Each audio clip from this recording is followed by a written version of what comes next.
Bismillahirrahmanirrahim. Alhamdulillahirrabbilalamin.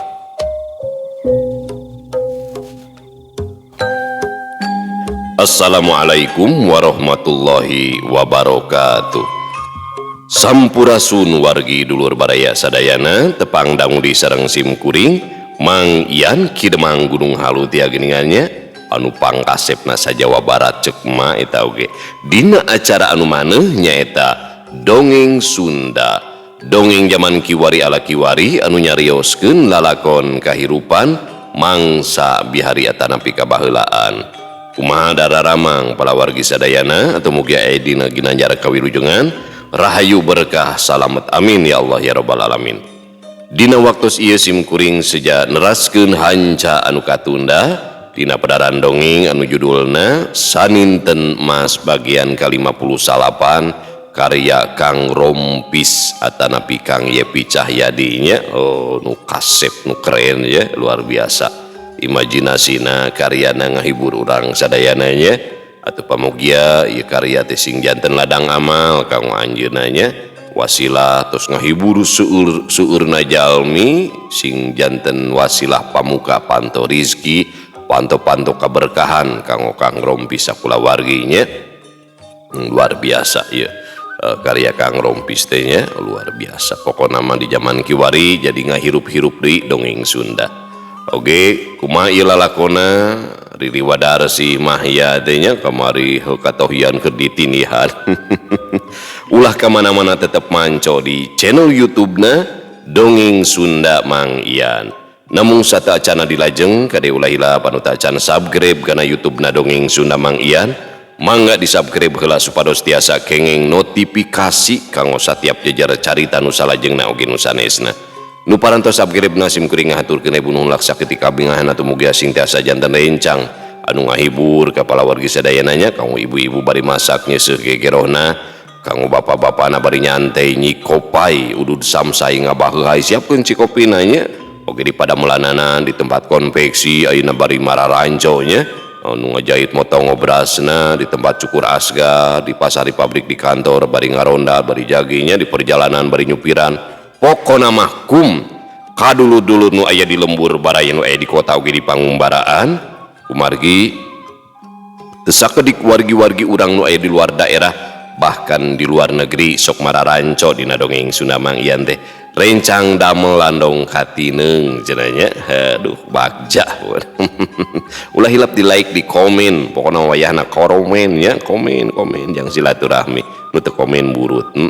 Ulah di skip iklan ada bageurnya sareng saumpamina ngaros kahibur ku pedaran dongeng sim kuring teras hoyong apresiasi tiasa takana nomor dana ieu nya. Tah ieu nomor dana tah ieu nomor rekeningna sabaraha we saiklasna 2000 we tang parkir wewes ya. Langkung raos disambungkeun kana speaker aktif ngageleger pokona mah ya keren lah.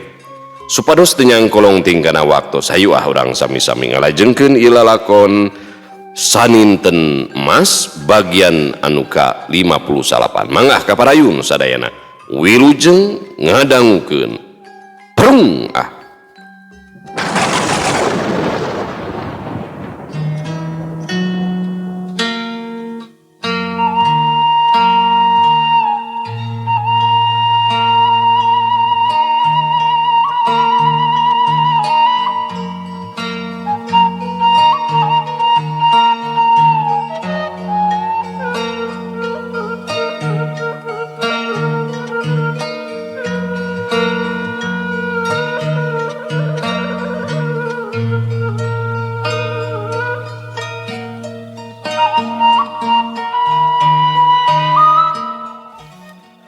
hanca kamari teh dugikeun ka Mahya jeung Riri Wadarsi nya keur patumpang tinih eta mah aya nu katohian gitu. Alas ya aya nu acelok bangkong kadenge aya sora awewe ti lebah lawang saung jero puguh bae Riri Wadarsi katut Mahya pating gurubug duanana gancang carengkat. Beungeut Riri Wadarsi katut Mahya atra bareubeuh ngarasa era jeung wirang. Ari anu nyarita tayalian lintang ti enden ruminten jinisna kakarek lilir tina sarena boga maksud rek nyamperkeun ka Riri Wadarsi. Tapi basa ningali Riri Wadarsi keur nindihan lalaki enden ruminten ka cidareuwasna enden ruminten anu geunjleung pajar leungit aya enden ruminten anu geunjleung pajar leungit aya nu ngiwate tetela dibawa ku Riri Wadarsi ka leuweung puncak. Basa para punggawa maluruh ka leuweung puncak enden ruminten disumputkeun ku Riri Wadarsi. Enden ruminten nyamperkeun ka Riri Wadarsi anu keur memener baju katut sampingna ngan barang ngareret ka Mahya panun enden ruminten tangka buncelik. Sajongjonan mah ukur molotot meh teu ngiceup neuteub kanu kasep. Lah aing mah mending ngaganggu bae nya. Poho tadi teh teu disirep heula ieu teh. Aduh. Cek Riri Wadarsi bari ngikik seuri leungeunna Noel ka enden ruminten puguh bae enden ruminten teh tangka ngagurubug. Acek kawi salingkuh. Pokna enden ruminten bari tutunjuk ka Mahya. Tong cekcok bejaan baturnya. Bari nage geus bosen ngadaguan Kang Mahya. Jinisna biheung teuing bakal datang deui ka dieu. Ari ieu mah da geus puguh jentulna jabading kasep. Najan tilas oge da rada moher kene apanan. Riri Wadarsi ngagikik seuri panuna ngadila ka Mahya. Teu burung atuh Mahya ge milu seuri kagugu ku caritaan Riri Wadarsi. Beuh, na acek kawi janten kieu. Ieu, Kang. Lain kitu. Beuh, na acek kawi janten kieu. Ieu, Kang Mahya teh sakitunya dedeuna ka acek kawi. Sok komo sasatna mah Kang Mahya teh keur nanjeurkeun bebeneran. Kabina-bina teuing acek kawi mah meni gampil kagoda ku tangtungan geningannya. Pokna enden ruminten ngagamreng ka Riri Wadarsi. Mahya ukur nyenghel seuri ngadenge kekecapan enden ruminten teh. Lain babari kagoda ku tangtungan, tapi ningali anu ganang ki mah teh ngadadak lea. Keun bae kumaha beuna we Kang Yaya ge geus pasti bisa ngamaklum. Bisi mah Ki Adi hayang ka eta jalu, pek deui teuing urang sakali sewangnya. Walon Riri Wadarsi ngagikik seuri ngaheureuyan meureunan ti ditu namah enden ruminten. Eta si acek kawi terlepat nyarios teh. Sok sanaos kumaha bae oge abdi mah moal gampil kabongbroy ku rupa kabengbat ku tangtungan. Buat teuing anu kasep kieu mah Sesari Riwa maksud teh tilas bikan nu sanes. Cek enden ruminten nyikikik seuri kaceplosan meureunan nyebut urut Ririwa. Pikeun sebelumnya ieu najan urut Ririwa ge jalinger keneh deuleun taya lulungnger balas dioprek taya nu ruksak balas diutak-atik barang antik. Sok ayeuna mah Ki Adi diuk heula ka dinya ulah ngajajandeng badis babegig sawah. Cek Riri Wadarsi ucing deh. Cek Riri Wadarsi panuna ngadila ka enden ruminten. Bari rada kaleket enden ruminten gancang diuk gigireun Riri Wadarsi. Pok deui Riri Wadarsi teh ngawakca. Acek rek nyarita ka Ki Adi mangkar gep kencing tenget. Acek moal mungkin katarik ati kagenam rasa ku jalu sejen. Lantaran kanya acek teh geus dadas kabeh ka Kang Mahya. Jadi Ka Adi ulah wara nyangka teu pararuguh ka acek lamun can jentre bule hideungna. Tong sok bela diri acek kawi da geus sidik jentre pisan katingali ku abdi apanan. Yeuh jengkol mah aya usumna, ekol mah saban waktu ge bisa direka. Pokna enden ruminten nyeuneu ka Riri Wadarsi. Eta si ruminten tangkap popolotot kitu eta ka aing. Yeuh regepkeun heula nepikeun ka jucungna. Ulah janji nempas batur ku cacarita teh. Sok reungekeun deui cing tenget sangkan teu salah harti. ulah diturutan teh si Siti Habsah mah. Panon Riri Wadarsih muncereng ka Nden ruminten temicenan deui waktu Riri Wadarsih gancang ngaguar deui lalakon Mahya ka Nden ruminten. Kabeh dicaritakeun ku Riri Wadarsih taya nu kaliwat. Tah kitu lalakonna mah Ki Adi. Cek Riri Wadarsih mungkas caritaanana. Ngadenge caritaan Riri Wadarsih sajongjonan mah Nden ruminten teh ukur ngahuleng. Lamun di pikiran mah lalakon Mahya teh asa mustahil kacida lahutana. Janten ieu teh Kang Mahya. Pokna Nden ruminten panuna rutret kaluhur kahandap nyidikeun ka Mahya. Nya ieu teh Kang Yaya. Kapan aceuk geus nyarita pacaduan teuing kudu katarik ati deui ku jalu sejen. Tadi ge katingali apanan aceuk teh pan keur nindihan jinisna. Eta teh lain keur nyieun talajak teu uni, tapi keur ngangseuan sarta mariksa sakujur awakna. Sok sanajan tangtunganana geus robah, ari bauna katut unak anik anu sejenna mah da moal robah suganan. Heeh, sakitu apanan gedeena. Walau Riri Wadarsih bari ngikik seuri bisa pisan ngareka caritana teh. Ku asa lahuta teuing lalakon Kang Mahya teh. Namung abdi percanten kana cariusan aceuk kawi. Pamualan teuing wantun ngabohong. Duh, Kang Yaya. Ieu abdi Kang. Cek Nden ruminten bari rek ngarontok ka Mahya. Hanjakal kaburu dihalangan ku Riri Wadarsih. Keke, ulah janji ngarangkul kitu. Ya hukumna haram sabab lain murimna. Kuring ge can cacap tadi teh. Pirakoona mang kapihelaan ku Ki Adi mah. Cicing heula ulah kumaha dicubak-cabak. Doraka ti Riri Wa mah sok kempreng koko deuleng. Cek Riri Wadarsih kacida licikna teu mikeun lamun Mahya dirangkul ku Nden ruminten. Nden ruminten teu nyarita deui ngan atra bangkenu.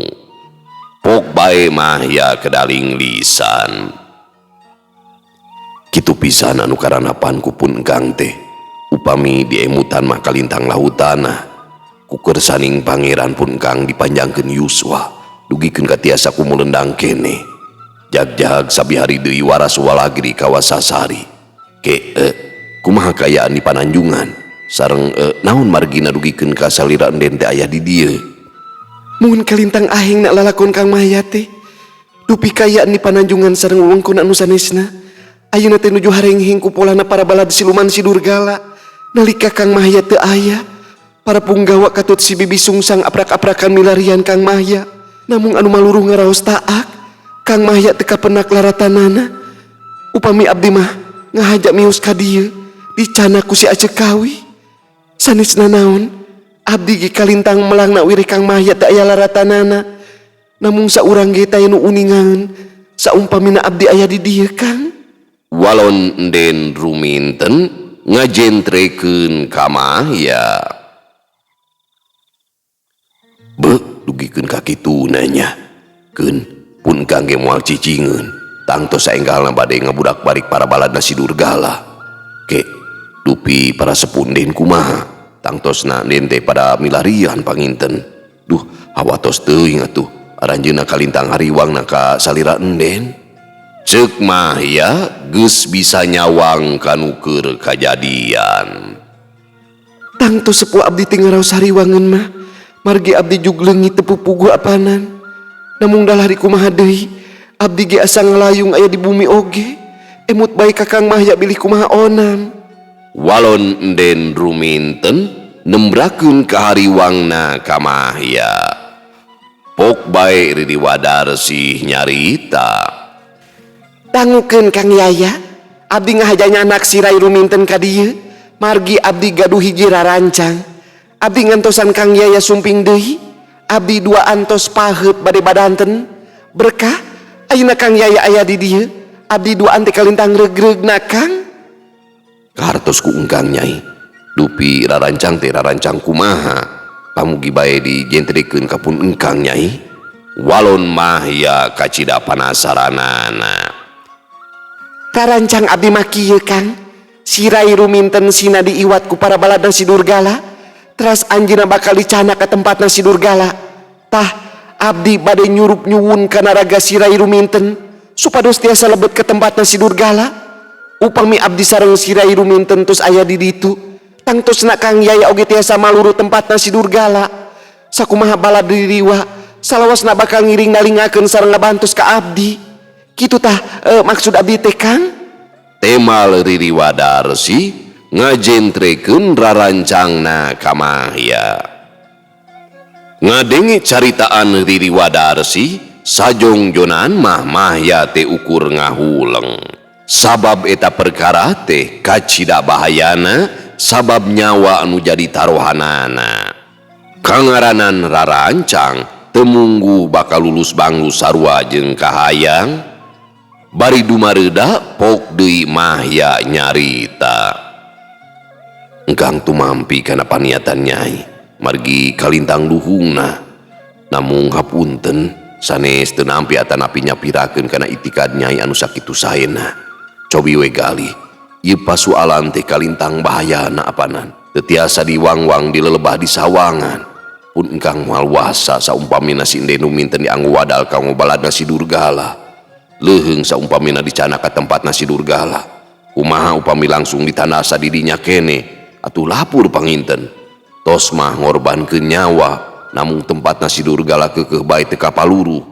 Kumaha saumpamina Nyai wungkul maksad engkang teh nya ngarobi tangtungan janten rupina si Endenu minten. Sok sanaos ditibanan ku pangawasa rahayuning urip tangtosna moal teurak margi Nyai mah pan ririwa apanan. Namung hapunten ieu mah nembe pangemut pun engkang. Hor, engkang tega kitu ningali sarira abdi ajur ditibanan ku pangawasa rahayuning urip. Kapan eta pangawasa teh kalintang ahengna kawang saleuleumut oge tiasa ngajurkeun. Buahnya Kang Yaya tos hoyong gerani ka sareng si Rai ruminten. Walon Ririwa Darsi panuna ngadila kamahya. Sok kamana wae ari nyarios teh nya. Yeuh dangukeun Nyai. Kapan salira Nyai teh Ririwa anu tiasa ngaleungit samemeh ditibanan ku pangawasa rahayuning urip. Nyai tos kabujeng ngejat manten panginten. Sok antenan balad Nyai teh kalintang seueurna.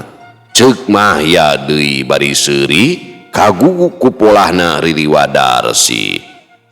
Ririwa Darsi ngahuleng heula mikiran caritaan mahya. Teu lila pok deui nyarita. Ke sakin teu moal katohian kitu saumpamina abdi teh wangsa lelembut pangemut mah maranehna bakal uningaeun Kang. Upami ngudag ku sareat mah tangtos uningaeun Nyai. Margi baladna si Durgala gaduh ageman linuhu moal gampil kabobodo tenjo. Namung pun engkang gaduh tarekah supados salira Nyai ngajirim sapertos manusa. Namung wayahna moal wara ayeuna margi pun engkang maluru heula ka sakumna balad si Durgala. Kesa umpamina tos rengse engkang bade ka dieu deui sakantenan nyandak si Endenu minten ka pananjungan. Temal mahya mere wewengan ka Ririwa Darsi. Mangga Kang, kahartos upami kitu mah. Ki Adi, ayeuna mah urang popola etang-etang pakawulan wireh Kang Yaya tos salamet. Kitu ceuk Ririwa Darsi ka cidabungahna. Temiceunan deui waktu Ririwa Darsi katut Endenu minten ka pakepek popola rek pakaulan lantaran mahya geus datang deui ka dinya. Heuleut sawatara waktu anu popolah geus rengse kadaharan geus pating jalagrag dina samak brak bae dalahar baringing hareupan hau anu ngadederak ruhai. Sok sanajan Ririwa Darsi teu milu barang dahar tapi inyana ngaulaan ka mahya kacida getemna.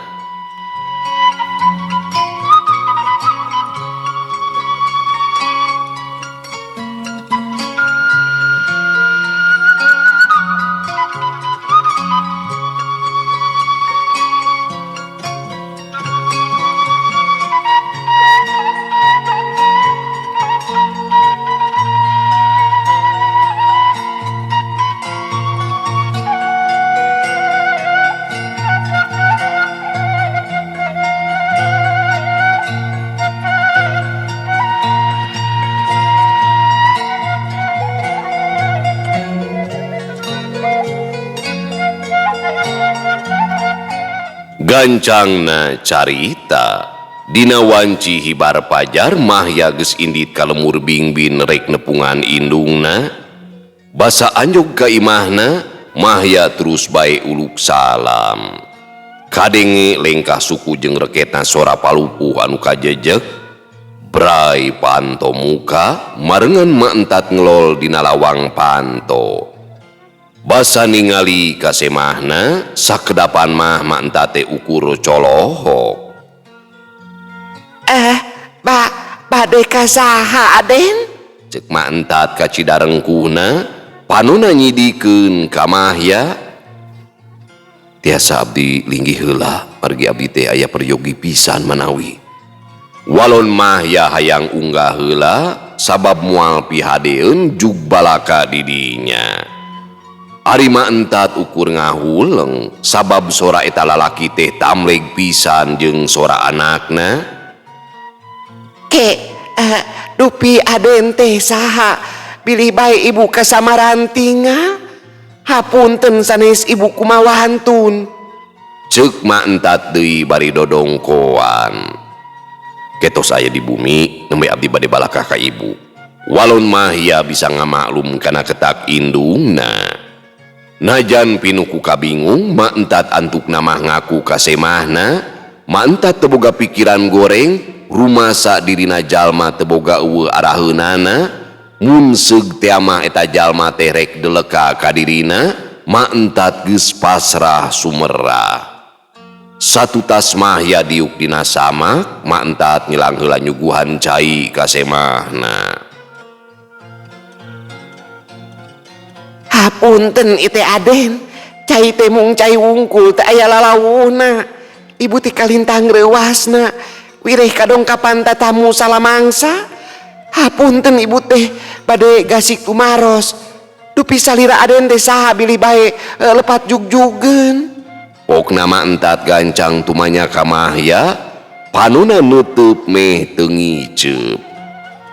Memeh ngawalon, Mahya memener heula diukna bari nyingklakeun buukna anu ngarumbay panjang. Saleresna mah abdi teh putra emah nyaeta Mahya.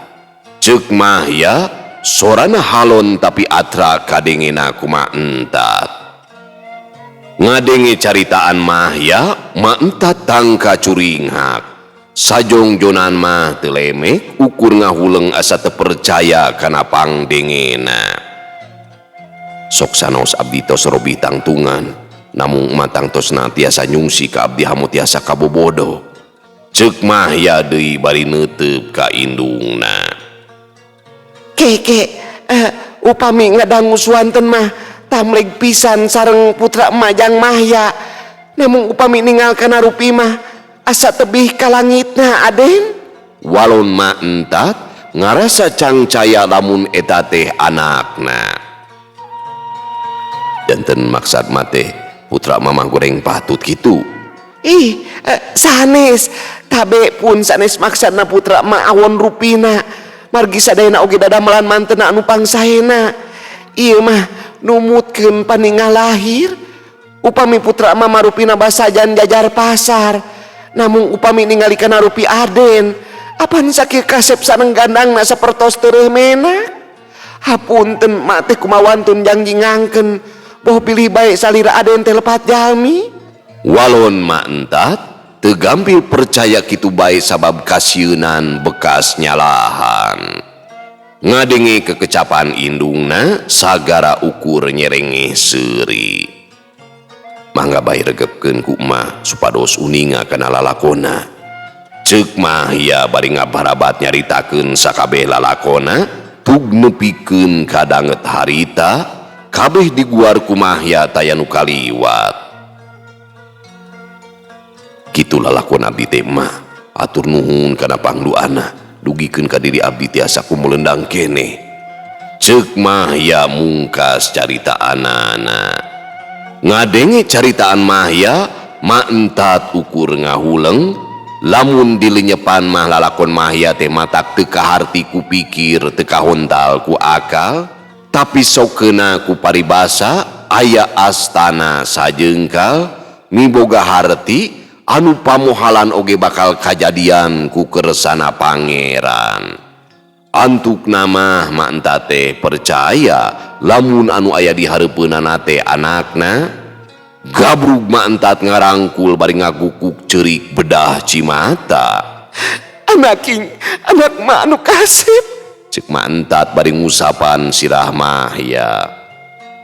Sajongjonan mah indung jeung anak teh paungku-ungku ngalubar kasedih jeung kabunga. Najan ti samemehna geus aya isarah ka mantat lamun anakna ku melendang kene. Tapi teu boga panyangka anakna teh bakal robah tangtunganana.